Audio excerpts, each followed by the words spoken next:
participating in the international Quranic recitation competition to be hosted by President Naik continue to jet into Banjul ahead of the two-day mega event. Now, in the early hours of Sunday morning, several scholars, mainly from Morocco, Algeria, and Niger, arrived in the country. Ibrahim Jalla was at the Banjul International Airport, and this is his report.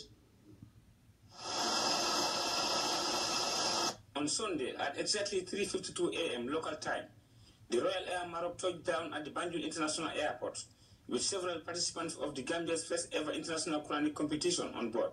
The participants, mainly scholars from different African countries and the Middle East, are poised to contest for what they describe as a rewarding and godly event, championed by the Gambian leader. We are here to participate in the Quranic competition for the first time in Gambia. The object is to increase the cooperation between the all Islamic worlds. This is a very, very kind action. Please be sure that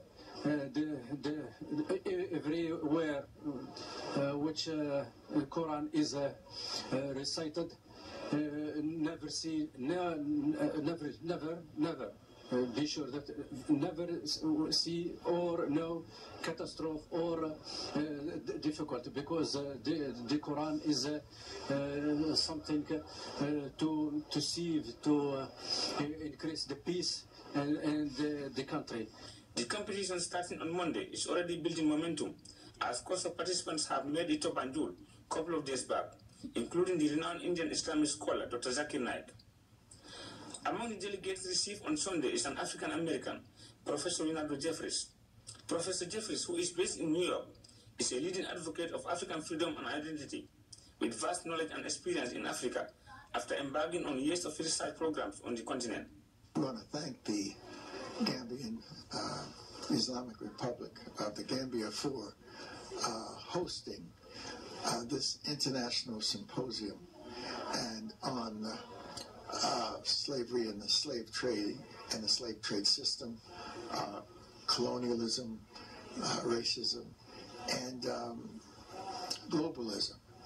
And we want to also thank their mission in the United States in New York, led by the ambassador, Dr. Tankara.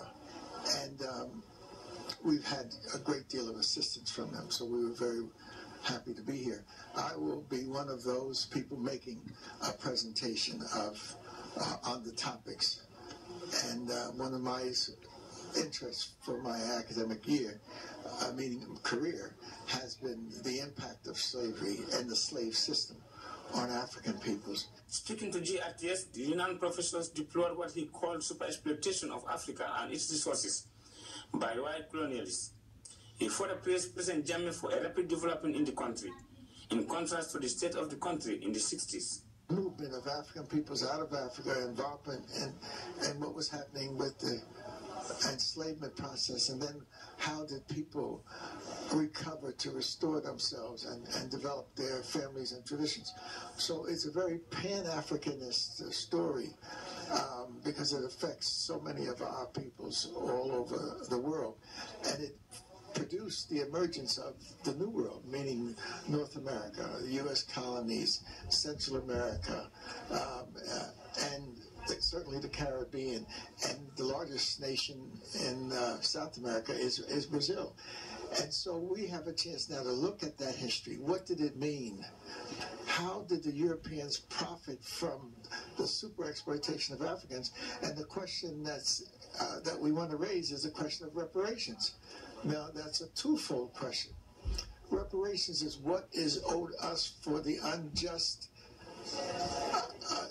devastation of our people and the crime against humanity that the slave system represented. The competition, among other religious events scheduled for the coming week, serves as a forerunner to the 2018 OIC summit in the country.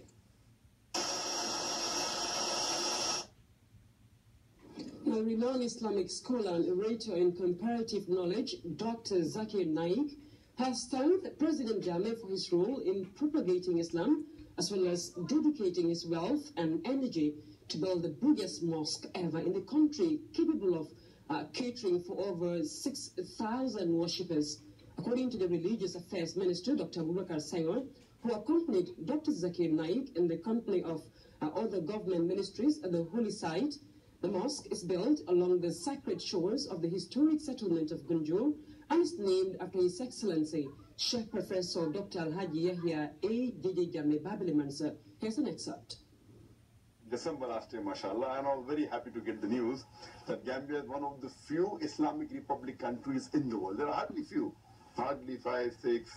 Pakistan is there, Iran is there, Mauritania is there, Afghanistan is there, now, mashallah, Gambia. So few countries are there in the world which is Islamic Republic. There are many other Islamic countries which are under kingship and other rule of Sheikhdom, but as a republic, there are very few, and I'm very happy that the second in Africa, and I pray to Allah subhanahu wa ta'ala that may this country become more and more Islamic and come closer to the Quran and Sunnah, inshallah, so that we get the best of this world as well as the Akhirah. MashaAllah, this is my second visit to the mosque. I'd come about 1 year, 9 months back in October 2014, and that time it was under construction. Now it is nearly complete, alhamdulillah. The inauguration took place yesterday and has a big capacity inside and counting outside, all put together more than about maybe 6,000 to 7,000 Musallis can come here. It's a very good thing, mashallah, and we request a big mosque so that we can have bigger gatherings during Jummah, during Eid, alhamdulillah. This is called Masjid Rais Yahya Jammeh, or President Yahya Jammeh Mosque. It's entirely sponsored by His Excellency the President. This is one of the huge achievements that Jammeh has been able to register over the past 22 years period. This is not the only mosque Jammeh has built, but this mosque is very unique, it's very specific in the sense that the area has its own history. This is a well-known area. Gambians and Muslims beyond the Gambia, beyond even West Africa, believe that this is a place where people can come and pray to Allah and their prayers are accepted. And they believe that, in fact, they have no, they didn't have the slightest doubt about that. So to come and build a mosque here is telling all Muslims who come to visit this place that remember, no matter whatever Allah has put here, but the only one that you should pray to is Allah subhanahu wa ta'ala. In December.